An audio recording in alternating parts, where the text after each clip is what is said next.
अब हम आते हैं सिंक्रोनाइजिंग एक्शन की तरफ। तो जब हमारे पास दो अल्टरनेटर्स सिंक्रोनिज्म में चल रहे होते हैं और जब एक दफ़ा हम उसको सिंक्रोनाइज कर लेते हैं तो वो स्टेबल ऑपरेशन में तब तक रहते हैं जब तक कंडीशंस सारे नॉर्मल हो, मतलब फ्रीक्वेंसी और वोल्टेज, स्पीड और फेज इक्वलिटी जो होती है वो कंटिन्यू रहती है। मतलब अगर हम उनको एक दफ़ा सिंक्रोनाइज कर ले प्रॉपरली तो सारे के सारे अल्टरनेटर्स, चाहे दो अल्टरनेटर्स हो चाहे ज़्यादा अल्टरनेटर्स हो, वो सिंक्रोनिज्म में चल रहे होते हैं जब तक कंडीशंस नॉर्मल हो। अब लेट्स सपोज हमारे पास कुछ भी या तो फॉल्ट अगर हो जाए या लोड बढ़ जाए, कुछ भी हो जाए और हमारे पास एक जो अल्टरनेटर है वो सिंक्रोनिज्म से आउट हो जाए, तो हमारे पास इसके लिए एक फौरी एक्शन की ज़रूरत होती है। एक सिंक्रोनाइजिंग टार्क होता है जो डेवलप करना पड़ता है ताकि इस अल्टरनेटर को बैक इन सिंक्रोनिज्म लाया जा सके। तो इस ऑटोमेटिक एक्शन को जो हमारे पास सिंक्रोनाइजिंग टार्क की सूरत में होता है, इसको हम क्या कहते हैं? सिंक्रोनाइजिंग एक्शन कहते हैं। लेट्स सपोज हमारे पास दो अल्टरनेटर है, जिस तरह ये सर्किट डायग्राम में गिवन है। दो सिंगल फेज अल्टरनेटर हमारे पास चल रहे हैं सिंक्रोनिज्म में। एक ये वाला अल्टरनेटर है, एक दूसरा जो है वो हमारे पास इस दूसरे लेग पे लगा हुआ है, E1 और E2। तो E1 और E2 जो हमारे पास है वो दोनों मैग्नीट्यूड में सेम है, दोनों का मैग्नीट्यूड सेम है। तो अगर हम एक्सटर्नल सर्किट के रिस्पेक्ट से देखें, इस तरफ से अगर हम देखें एक्सटर्नल सर्किट जो लोड साइड पे है, तो हमारे पास ये दोनों जो अल्टरनेटर्स है वो हमारे पास एक ही पोलैरिटी के, मतलब एक ही इन फेज नज़र आते हैं एक्सटर्नल सर्किट के रिस्पेक्ट से। लेकिन अगर हम इसके जो अपना लूप इसका बन रहा है, इस लूप में हम इसको ट्रेस करें तो हमारे पास ये दोनों फेज अपोजिशन में बन रहे हैं। अगर इन एक्सटर्नल सर्किट की रिस्पेक्ट से हम इसको देखें तो हमारे पास दोनों इन फेज नज़र आएंगी, दोनों के जो वोल्टेज के फेजेस हैं वो हमें एक जैसे नज़र आएंगे अगर हम एक्सटर्नल सर्किट की देखें। लेकिन अगर हम इस लूप में इनको ट्रेस करें तो ये दोनों आउट ऑफ फेज है। अगर हम इसकी E1 की डायरेक्शन में इस तरफ से लूप को ट्रेस करें तो यहाँ पे जो एरो है वो हमारे पास डाउनवर्ड है, जो E2 वाले लेग में है, जबकि E2 के जो अपने वोल्टेज का फेज है वो अपवर्ड आ रहा है। तो E1 का इसके साथ हमारे पास फेज अपोजिशन बन रहा है अगर हम इस क्लोज लूप में इनको ट्रेस करें। तो अब लेट सपोज हमारे पास ये दोनों जो E1 है और जो E2 है इनके मैग्नीट्यूड सेम है, तो यहाँ पे कोई सर्कुलेशन करंट या सिंक्रोनाइजिंग करंट फ्लो नहीं करेगा और यहाँ पे सर्कुलेटिंग करंट जो होती है वो ज़ीरो होता है। अब लेट सपोज किसी भी वजह से एक अल्टरनेटर इनमें से आउट ऑफ सिंक्रोनिज्म चले जाए तो इन दोनों के मैग्नीट्यूड में डिफरेंस आ जाएगा। तो हमारे पास क्या होगा, यहाँ पे एक सर्कुलेटिंग करंट जो है वो फ्लो करेगा। तो उस सर्कुलेटिंग करंट को ख़त्म करने के लिए और इन जो आउट ऑफ सिंक्रोनिज्म अल्टरनेटर है उसको बैक इन सिंक्रोनिज्म लाने के लिए हमारे पास जो हम एक्शन ऑटोमेटिकली एक एक्शन जनरेट होता है उसको हम सिंक्रोनाइजिंग एक्शन कहते हैं। अब ये हम डिफरेंट रिस्पेक्ट से देखेंगे कि सिंक्रोनाइजिंग एक्शन किन किन चीज़ों से आउट ऑफ सिंक्रोनिज्म जा सकता है एक अल्टरनेटर, और उसको फिर इक्वल किस तरह हम ला सकते हैं। सबसे पहले आते हैं इफेक्ट ऑफ स्पीड चेंज की तरफ। तो जिस तरह पिछले स्लाइड में हमने देखा, दो अल्टरनेटर्स रन कर रहे थे पैरेलल में। अब लेट्स सपोज हमारे पास इनमें से एक अल्टरनेटर E2 की जो स्पीड है वो थोड़ी सी चेंज हो गई, वो थोड़ा स्लो डाउन हो गया। तो हमारे पास जो E2 का फेज़ है वो बाई सम एंगल अल्फ़ा इस तरह इसका चेंज आ गया।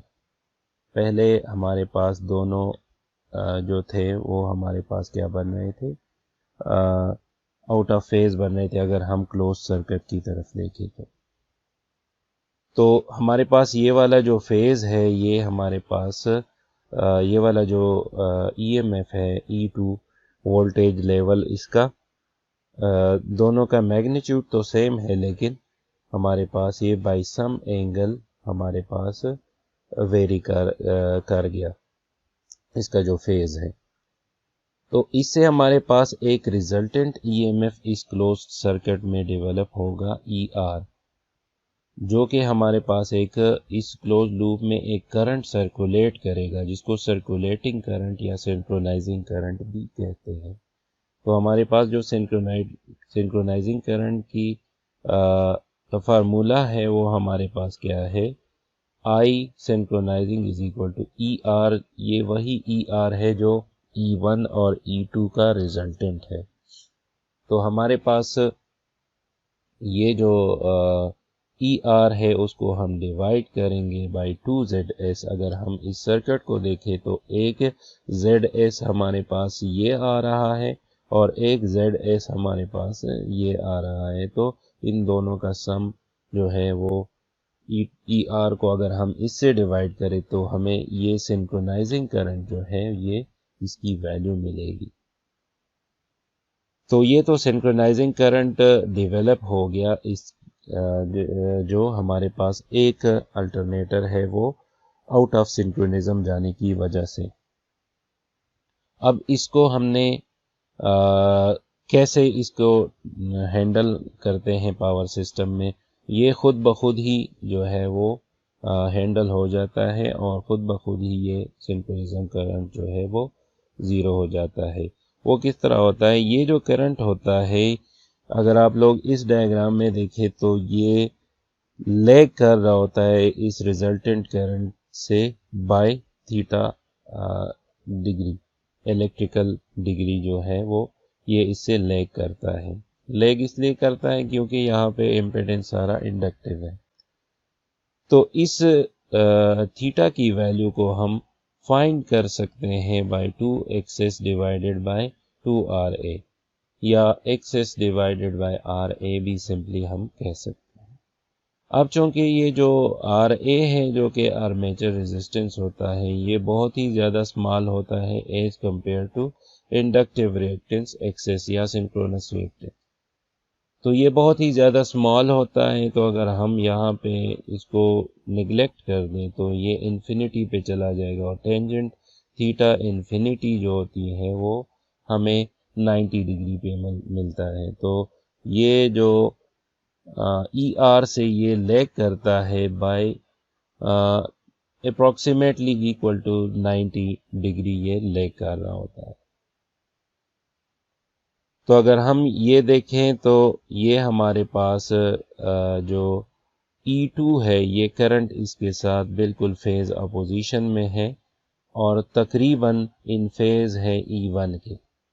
अगर हम इसको बिल्कुल 90 पे ड्रॉ करें तो ये यहाँ पे आ जाएगा। तो तकरीबन इन फेज है E1 के और E2 के साथ फेज अपोजिशन में है। तो इसका मतलब ये है कि ये जो E1 है ये जनरेटिंग एक्ट कर रहा है, मतलब ये एज जनरेटर एक्ट कर रहा है, और ये जो E2 है ये मोटरिंग कर रहा है, मतलब ये एज मोटर एक्ट कर रहा है जो दूसरा जनरेटर है। तो इससे क्या होगा कि ये जो E2 है इसका जो लोड है वो E1 पे आएगा और E1 को ये स्लो डाउन करेगा और ये हमारे पास मोटरिंग कार है तो ये एक्सेलरेट होगा, खुद ब खुद ही एक्सेलरेट होगा। तो इसकी स्पीड बढ़ जाएगी और दोनों के जो स्पीड है वो खुद ब खुद ही इक्वल हो जाएंगे। तो यहाँ पे ये ऑटोमेटिकली जो सिंक्रोनाइजिंग एक्शन है वो एक्ट करता है और इसको सिंक्रोनिज्म में ले आता है। अब हम दूसरे केस की तरफ आते हैं और वो हमारे पास है effect of inequality of EMFs।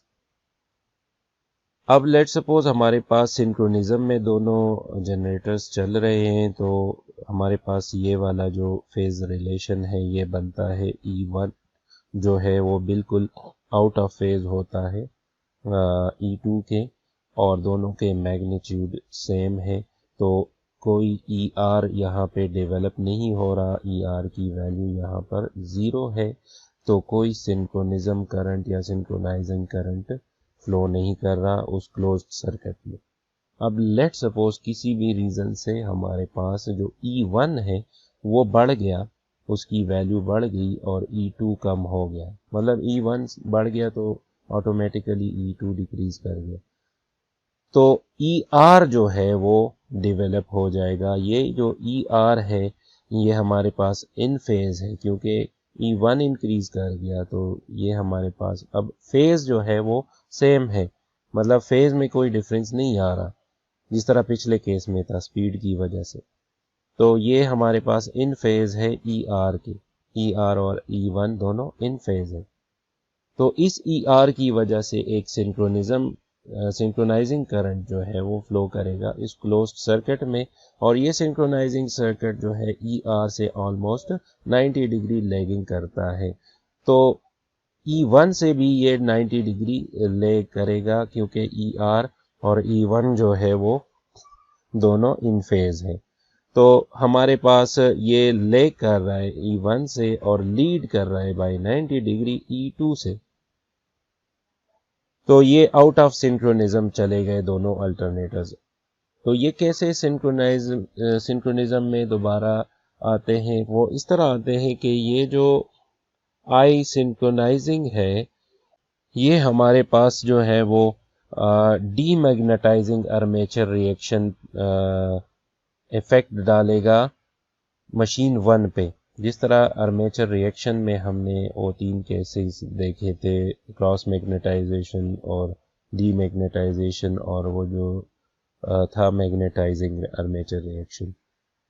तो ये चूंकि लैग कर रहा है E1 से, तो ये डीमैग्नेटाइजिंग इफेक्ट लाएगा मशीन 1 पे, तो उसकी जो मैग्नीट्यूड है वो EMF का मैग्नीट्यूड है वो थोड़ा कम हो जाएगा।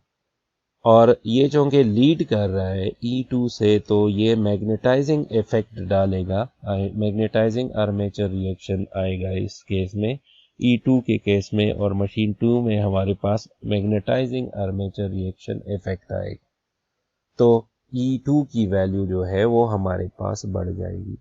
तो E2 की वैल्यू बढ़ जाएगी, E1 की वैल्यू थोड़ी कम हो जाएगी, तो दोनों सिंक्रोनिज्म में आ जाएंगे और सिंक्रोनिज्म जो है वो रीएस्टेब्लिश हो जाएगा। अब आते हैं सिंक्रोनाइजिंग पावर की तरफ। तो सिंक्रोनाइजिंग पावर के लिए भी हम वो स्पीड चेंज वाला जो इफेक्ट हमने देखा था, उसमें हमने देखा था कि जो E2 है उसकी स्पीड किसी वजह से कम हो जाती है, तो ये E2 मोटरिंग कंडीशन में आ जाता है, E1 जो है वो जनरेटिंग कंडीशन में आ जाता है। तो हमारे पास ये जो E1 है ये दरअसल सिंक्रोनाइजिंग पावर प्रोवाइड करता है इस सिंक्रोनिज्म को रिस्टोर करने में, मतलब दोनों अल्टरनेटर को सिंक्रोनाइजेशन में लाने के लिए ये जनरेटिंग कंडीशन में होता है, तो सिंक्रोनाइजिंग पावर हमारे पास E1 प्रोवाइड करता है। ये फिगर जो है ये हमने उस केस के लिए भी देखा था कि E2 किस तरह बाय सम एंगल अल्फा इसका फेज चेंज हो जाता है, तो ER हमारे पास आ जाता है और ER की वजह से सिंक्रोनाइजिंग करंट फ्लो करने लगता है इस लूप में। फिर इसको सिंक्रोनिज्म में लाने के लिए E1 जो है वो पावर प्रोवाइड करता है, उस पावर को हम सिंक्रोनाइजिंग पावर कहते हैं। ये सिंक्रोनाइजिंग पावर हमारे पास चूंकि E1 प्रोवाइड करता है, तो E1 I synchronising cause of φ1 जो है ये सिंक्रोनाइजिंग करंट और E1 के दरमियान एंगल है। अब अगर इसको हम इस तरह लिख लें कि ये थीटा के टर्म में लिख लें, तो हमारे पास ये जो थीटा है ये आई सिंक्रोनाइजिंग और ER के दरमियान एंगल है वो तकरीबन 90 बन रहा है। तो 90 में से अगर हम थीटा को निकालें तो हमारे पास phi 1 रह जाता है। तो 90 माइनस थीटा हम इसकी जगह लिख सकते हैं। तो 90 माइनस थीटा जो जिस फंक्शन में हम कॉज वाले फंक्शन में अगर हम 90 ऐड कर लें या 90 माइनस कर लें तो हमारे पास ये साइन के इक्वल आ जाता है। तो साइन 90 है, साइन थीटा आ गया। अब थीटा अप्रॉक्सीमेटली जिस तरह पिछले केस में हमने देखा था ये अप्रॉक्सीमेटली इक्वल टू 90 होता है। तो साइन थीटा 1 के इक्वल आ गया। तो सिंक्रोनाइजिंग पावर की जो अप्रॉक्सीमेट वैल्यू है वो हमारे पास E1 आई सिंक्रोनाइजिंग के इक्वल आ गया।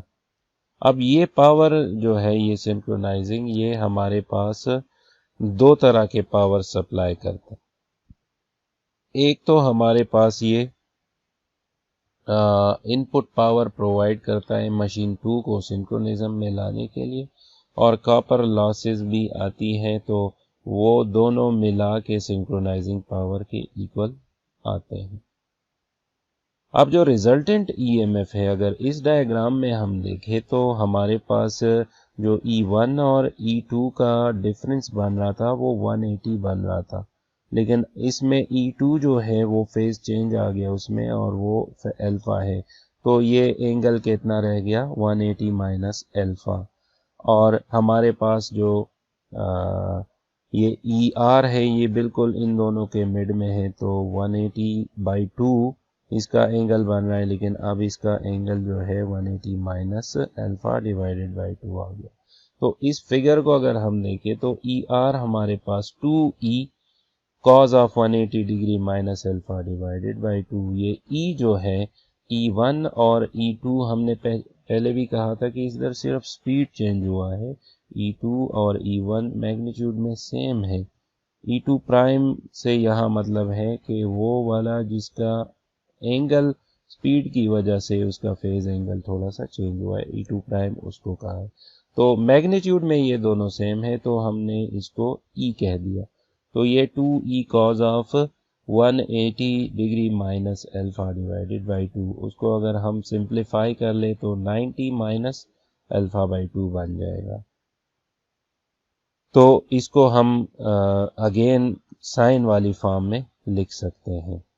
तो ये आ गया 2E sine alpha divided by 2, और यहाँ पे अगर अल्फा बहुत ही ज़्यादा स्मॉल हो, अल्फा जो है वो बहुत ही ज़्यादा स्मॉल हो, तो ये जो 2E sine of alpha divided by 2 ये सिंप्लीफाई होके हमारे पास रह जाएगा 2E अल्फा डिवाइडेड बाई 2। तो यहाँ पे हमारे पास जो रिजल्टेंट ईएमएफ है वो इक्वल हो जाएगा अल्फा ई के, क्योंकि ये 2 इस 2 के साथ कैंसिल हो जाएगा। तो यहाँ पे हमारे पास ये इक्वल आ जाएगा resultant EMF is equal to alpha E. अब सिंक्रोनाइजिंग करंट की अगर हम वैल्यू लिखना चाहें तो वो ER डिवाइडेड बाई 2 XS है। इधर आर्मेचर रेजिस्टेंस RA जो है उसको नेग्लेक्ट किया गया है, तो ZS की जगह यहाँ पे XS लिखा गया है। अब ER की वैल्यू हमने निकाली पिछले इसमें इक्वेशन में, तो वो उसकी जगह हमने पुट कर दी, तो आई सिंक्रोनाइजिंग हमारे पास इक्वल आ गया alpha E divided by 2 XS। अब जो सिंक्रोनाइजिंग पावर है अगर हम इसमें आई सिंक्रोनाइजिंग की जगह इसकी वैल्यू पुट करें तो हमारे पास ये E1 E के इक्वल आ गया, और आई सिंक्रोनाइजिंग की जगह उसकी वैल्यू आ गई। ये दोनों मल्टीप्लाई होके हमारे पास ये सिंक्रोनाइजिंग पावर का इक्वेशन हमारे पास बन रहा है alpha E square divided by 2 XS। अब हमारे पास ये जो सिंक्रोनाइजिंग पावर आया है ये हमने सिंगल फेज के केस के लिए ये फाइंड किया है, तो हम इसको कह सकते हैं 3 फेज के लिए कि ये पर फेज सिंक्रोनाइजिंग पावर है। अब अगर हम तीनों फेजेस को का फाइंड करना चाहे तो जस्ट इसको 3 से मल्टीप्लाई कर देंगे तो हमारे पास ये टोटल सिंक्रोनाइजिंग पावर आ जाएगा। तो ये वो सिंक्रोनाइजिंग पावर है जो एक जनरेटर प्रोवाइड करता है दूसरे जनरेटर को सिंक्रोनिज्म में लाने के लिए।